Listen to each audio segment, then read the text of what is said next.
Preguntas y respuestas sobre la Argentina que viene en ¿Por qué? ¿Por qué? Con Graciela Fernández Mejide en la 1110.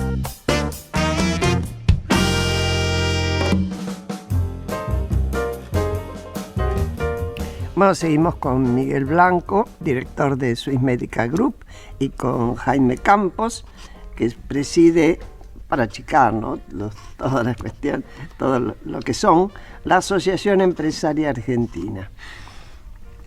Había quedado pendiente un tema, siempre hay como arrancar, el que quiera tomarlo, las responsabilidades del Estado, ¿cómo son? ¿Cuál es más grande? Es decir, hacer una síntesis en lo que ustedes estaban hablando sobre las obligaciones de los empresarios, la obligación del Estado, el intermedio, lo que sea. Sí, sí. Quizás un punto importante que nos permite la radio comentar, que es otra de las cosas que quizás hay que clarificar, que es el rol del Estado, ¿no? Nosotros justamente en el foro de convergencia que preside Miguel, hicimos un documento especial sobre el tema del Estado, porque nos pareció, es el segundo documento, hicimos uno muy importante sobre las instituciones, en fin, sobre política de Estado en general, pero después dijimos internamente, acá hay una gran confusión en nuestro país sobre el rol del Estado y la actitud y la posición de los empresarios respecto al Estado, ¿no? Y la primera cosa que está muy clara en el documento es que el empresariado, y esto hay que repetirlo y subrayarlo, el empresariado quiere un Estado eficaz en Argentina y en el mundo, pero en Argentina concretamente. Es decir, es un gran error a veces pensar, a veces uno escucha algunos debates que sí, porque el empresariado no quiere el Estado. No, el Estado... No, se dice un Estado chico, reducido, no interventor, de eso se digamos, los uno lo que puede ustedes. discutir son las funciones, después acciones, hasta dónde... Pero que el Estado tiene que tener un rol central en materia fundamentales, en materia de infraestructura, por supuesto en el tema de justicia, ¿no es cierto?, de seguridad, de educación pública, ¿no? Todo eso lo decimos en el documento, de particular cuidado para los más pobres, los más desposeídos, los sectores más marginados de la sociedad, un Estado, por supuesto, que haga también, en el buen sentido, a la defensa del país, sin por ello ponerse a buscar paranoicamente ataques externos y cosas por el estilo. Es decir, hay valores fundamentales que el Estado tiene que defender. Y un Estado, cuando falta Estado, ¿no?, realmente... hay una frase del politicólogo Natalio Botana, que sé que vos lo conocés bien, que es muy buena, cuando él dice: cuando no hay Estado, solo la riqueza mal habida avanza, ¿no? Y es tal cual, ¿no? Sí, porque eso es la ley de la selva. Cuando no hay Estado es la ley de la selva, ¿no? Entonces, uno paga impuestos, el otro no paga impuestos. Entonces, obviamente, el que paga impuestos pierde, porque tiene la competencia desleal de los que no pagan impuestos, ¿no? El que trabaja, el que tiene trabajadores y no respeta los derechos de los trabajadores porque no hay control del Ministerio de Trabajo, de quien sea, de nuevo, le gana al otro porque le compite ineficientemente y trata mal a los trabajadores, ¿no es cierto? Se iguala para abajo, decís vos. Exactamente, ¿no? Y el Estado es, por eso que es fundamental. Es una de las cosas que nosotros desde el foro, y no es porque esté acá Miguel, pero realmente ha sido muy importante el rol del foro en este punto, entre otros, porque me parece que tenemos que buscar en la Argentina los puntos comunes, ¿no es cierto? En una sociedad hay ciertos temas fundamentales sobre los que tenemos que tener consenso. Uno, y aprovecho acá para hacer un reconocimiento público, en serio a Graciela, por el tema de derechos humanos, que vos has tenido realmente, creo que hay que decirlo, ¿no? Te lo han dicho, pero podemos repetirlo. Un rol central en hacer de los derechos humanos en Argentina un valor fundamental, ¿no es cierto? Y poner en contexto todo lo terrible que nos pasó, sobre todo en la época de la dictadura, ¿no? Entonces, eso, digamos, son de estos consensos. Yo creo que en la sociedad argentina hay un consenso. Después hay variaciones, pero no jamás volveríamos sobre eso. De nuevo, el Estado, ¿no es cierto? Tenemos que tener un consenso sobre el rol del Estado, ¿no? Y no discutir, después podemos, insisto, discutir si el Estado tiene que avanzar acá o no, pero tenemos que tener un Estado eficaz, eficiente. Y hay un punto que vos decís, efectivamente, y ese espíritu también está en la gente del club político. Vos, uno lee, entre otras cosas, Luis Alberto Romero, ¿no?, por ejemplo, y Luis Alberto defiende con todas las letras y explica muy bien la diferencia entre Estado y gobierno. Una de las confusiones que ha habido en la Argentina en el último tiempo es justamente que los Kirchner creyeron que el gobierno y el Estado era lo mismo, ¿no es cierto?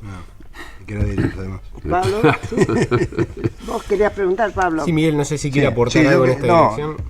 hablando del Club Político Argentino, cuando nosotros sacamos nuestro primer documento, lo mapeamos con un documento que había sacado el Club Político y teníamos un 80% de coincidencias en ese sentido, así que estamos en la misma línea de pensamiento. Sí, y a mí me sorprendió una cosa con respecto a eso, Miguel y Jaime.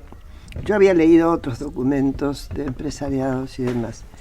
Me llamó la atención en una parte el énfasis que ponen en el tema social. Lo introducen por primera vez, yo diría, en el mundo, como una consideración del mundo empresarial, que no es poca cosa, en el tema de la extensión de los derechos humanos, ¿no? Sí. Yo creo que eso, digamos, el empresariado viene trabajando individualmente muchas veces en fundaciones y en asociaciones, Un Techo para mi País, cimientos en la educación, en el tema social, de hace tiempo, pero digamos, yo tengo una crítica con respecto, creo que es parte del pensamiento de los empresarios colaborar con la parte social, pero creo que se están perdiendo muchos esfuerzos porque no hay una acción coordinada. Y tiene que haber una acción coordinada también con el Estado, porque uno puede becar 10 chicos acá, poder pintar una escuela allá. Sí, pero no vas a cambiar el país con Pero eso. si eso no se lleva a nivel... Entonces, si nosotros estamos trabajando ahora en el tema de educación fuertemente con el ministro para tratar de generar algo en forma conjunta. Con respecto al tema del Estado, creo que acá es uno de los temas donde falta una discusión seria del Estado. ¿Es admisible que haya gente que esté en el Estado cobrando un sueldo y no trabaje, por ejemplo? ¿Es admisible que se ponga gente que no tiene la capacidad, que no haya concursos para los... Si vamos a que necesitamos un Estado eficaz y eficiente, que la gente que va a las distintas reparticiones no sea por concurso, que la gente que esté capacitada para hacer eso? Esa discusión... Que sean nombramientos políticos. Que sean nombramientos políticos, primero para la gente que no trabaja, que va y cobra el sueldo, los famosos ñoquis, y para otros lugares donde hay que tener una labor técnica, digamos, para trabajar y que no estén capacitados para hacerla. Yo creo que esa discusión la tenemos que dar, porque si no, se crea en la población, se crea la cosa como, hay que tener algún amigo para que me coloque un puesto en el Estado. Esa es la salvación. Ahora, Miguel, Creo que ahí eso- hay una cuestión, Jaime, que quiero compartir con ustedes, una inquietud. Nosotros tenemos provincias del norte nuestro, sobre todo, y aún del sur, en este caso Santa Cruz lo está demostrando ahora, donde el empleo público es prioritario para dar trabajo a Sí. quienes van, o quienes son originarios de la zona en el norte. Si los gobernadores no entienden que tienen que estimular, y por eso me parece muy bien que se revea el tema de la coparticipación, que con esa plata no se estimule la instalación ahí Claro. de trabajo genuino, Vamos, listo. va a seguir siendo el empleo público la única forma de acceso a un sueldo, pero también establece un clientelismo. Eso, ¿cómo lo imaginan ustedes? ¿Qué medidas habría que tomar? Tendrían que tomar la nación y los gobernadores, porque es de responsabilidad de los gobernadores y de los intendentes. Tengo un comentario. Recién cuando venía para acá, venía escuchando a la gobernadora de Santa Cruz, hablando de la jubilación en Santa Cruz. Sí. 42 años se jubilan a los 42 años, entre los 42 y los 45, jubilaciones de más de 100.000 pesos, con 5 años de aporte. Eso es un... No hay sistema que no hay sistema que lo aguante. No, Bueno, eso significa decir que durante todos los años anteriores lo que no alcanzó a recaudar la provincia lo puso la nación. Exactamente. Pero no lo hizo con otras provincias.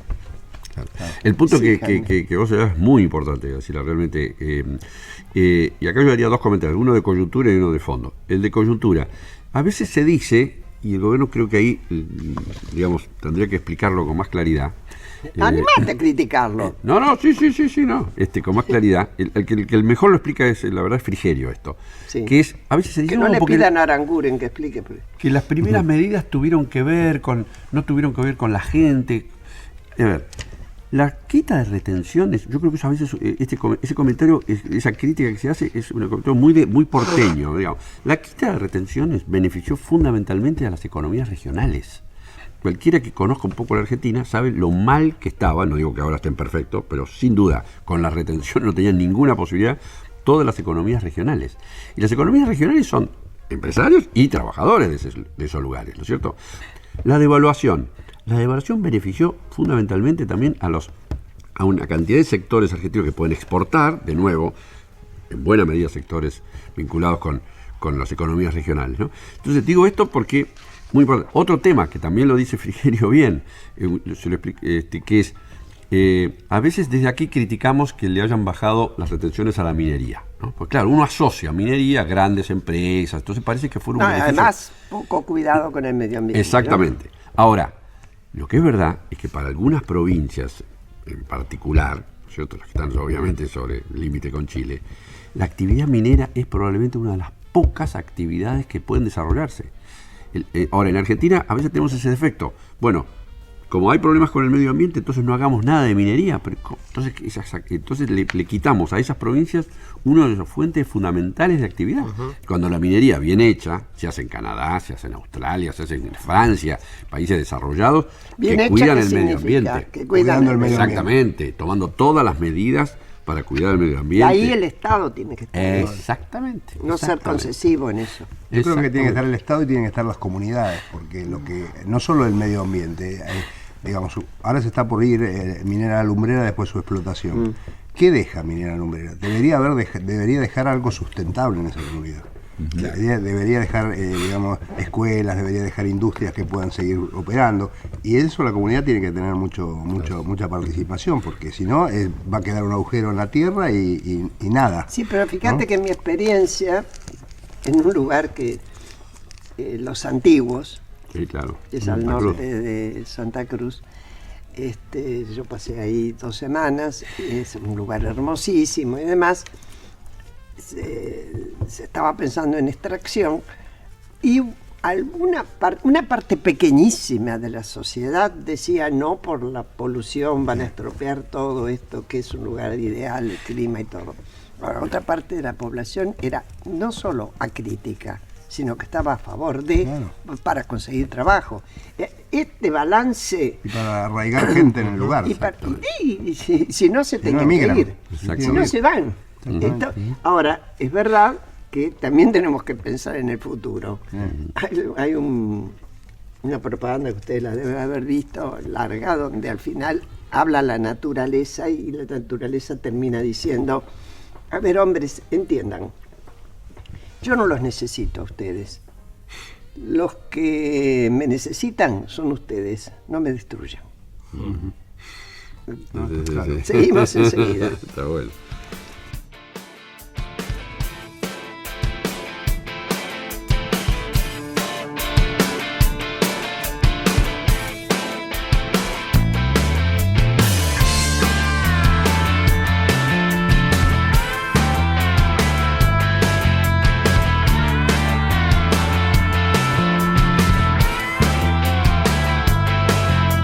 No tengo más tiempo de disimular. No puedo estar donde nunca iré. Cuando me mires sabrás, cuando me mires sabrás que todo lo que brilla en mí no es más que lo que me empaña. Que todo lo que brilla en mí no es más que lo que me empaña.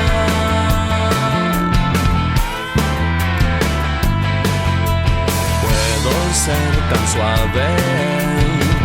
suave entre tus manos, pero tarde o temprano entenderás que todo lo que toco, todo lo que toco quiero. Seguimos con Miguel Blanco, y Jaime Campos. Y 2 preguntas, pero empiezo por una para que no nos mezclemos. ¿Qué opinan ustedes del blanqueo de capitales?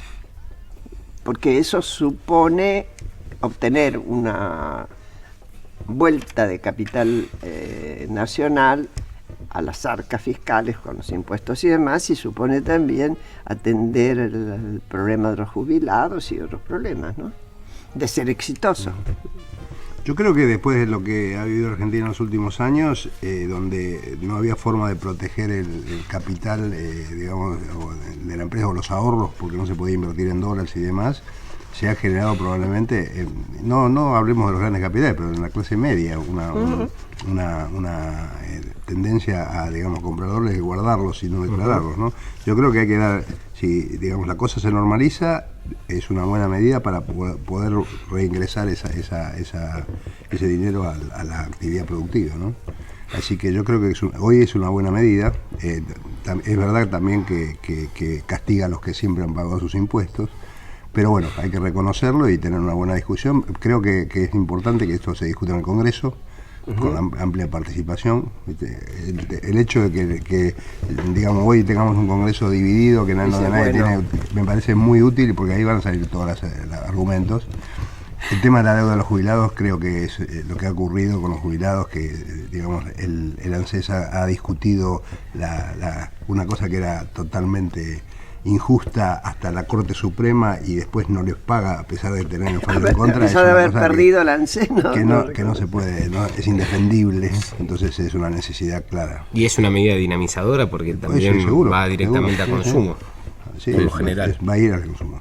Yo tengo la impresión, pero no sé ustedes qué opinan, de que dado que hay en el mundo una política de no tolerancia con las inversiones en paraísos fiscales, por llamarlo de alguna manera, eso también contribuye. Eso va a contribuir a que haya capitales que decidan volver. ¿Qué te parece a vos? Sí, eso es lo que, digamos, un poco los que conocen el tema dicen que efectivamente esta situación mundial, digamos, hace que las chances del blanqueo ahora sean mucho mayores, ¿no? Pero lo que es verdad, como bien decían ustedes, decía Miguel recién, el tema de la deuda con los jubilados es algo impresionante. No puede ser que gente que haya aportado se le ponga estos juicios que nunca terminan. Hay gente que inclusive, digamos, han muerto y no han recibido el beneficio. Digamos, es una cosa que es un escándalo. La verdad que es un escándalo, porque es literalmente un robo en el sentido más estricto de la palabra, ¿no? ¿Sabes lo que te dicen para consolarse? Se puede heredar. Es decir, que tus hijos lo van a recibir. La verdad.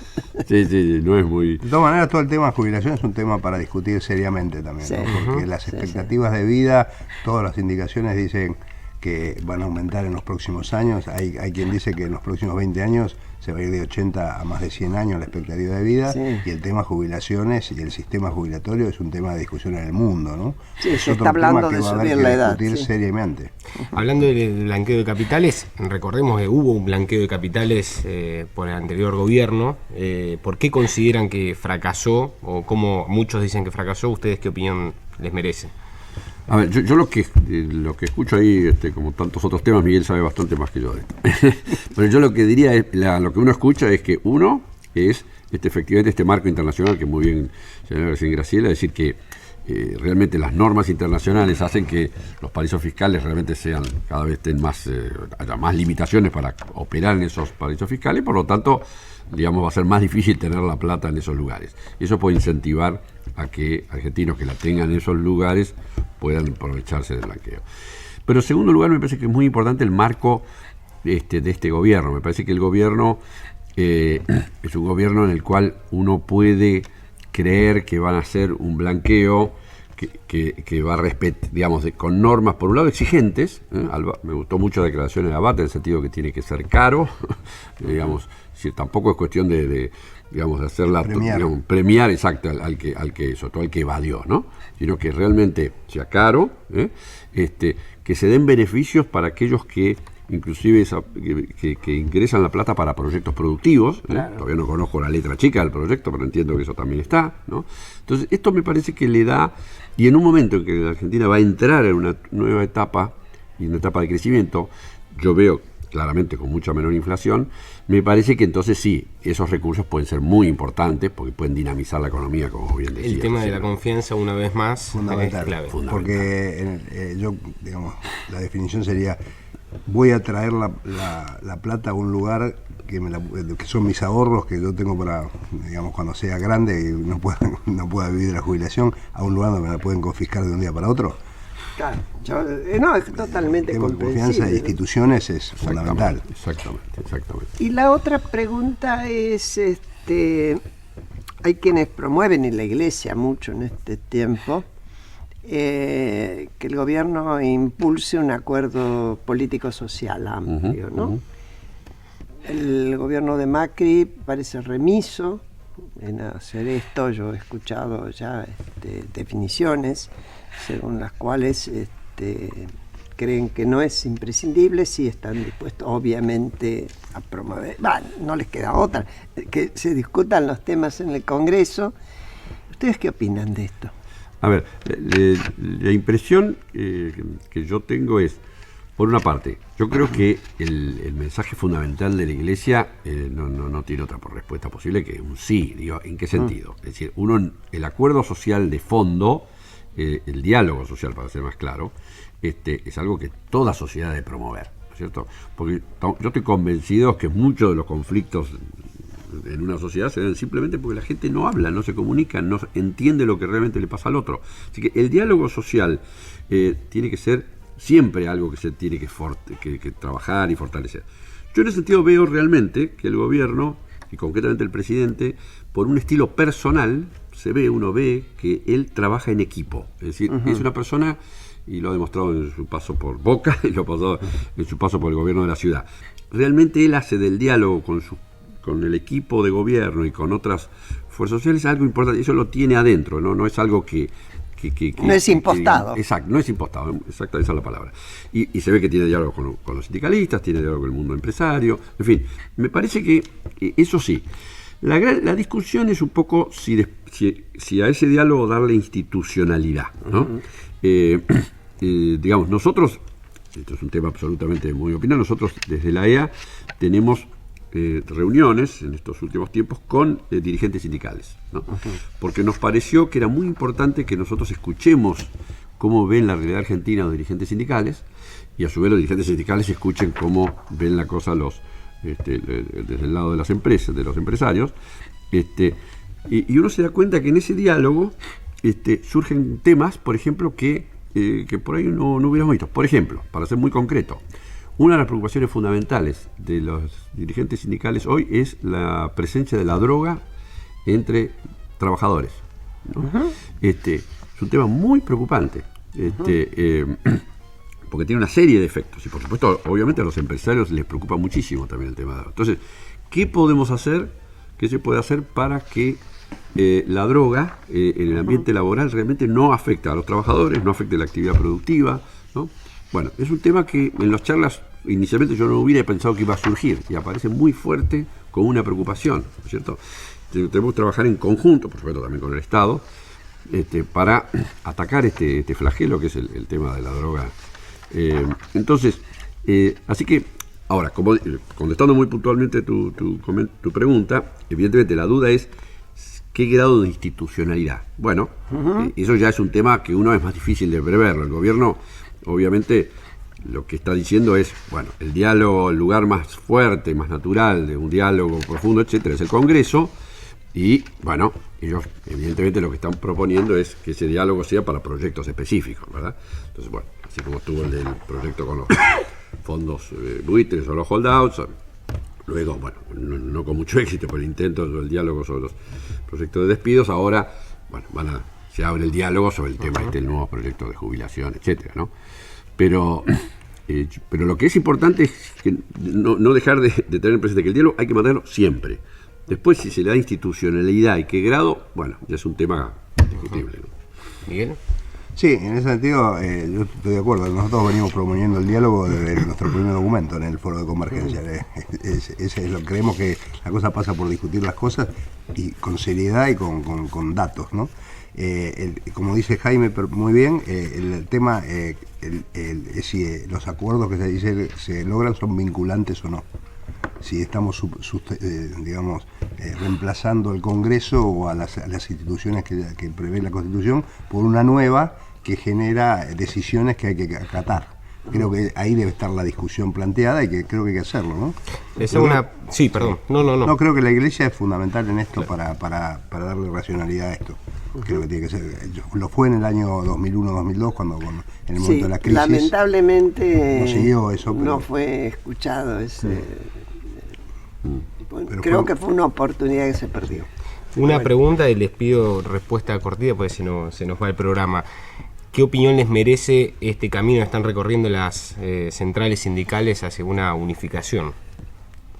nosotros creemos que es fundamental que lo hagan. Sí. ¿Por qué? Lo propusimos en su momento cuando tuvimos los primeros diálogos con ellos allá por el 2014, ¿no?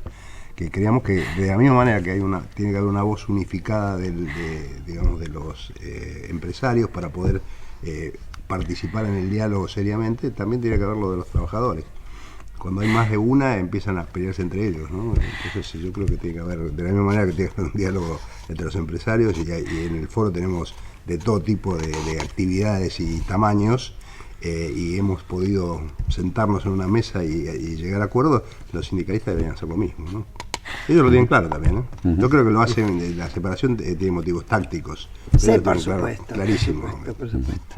Bueno, Sí, yo comparto lo que dice Miguel. Me parece que es bueno que haya un sector sindical más unificado en Argentina, ¿no?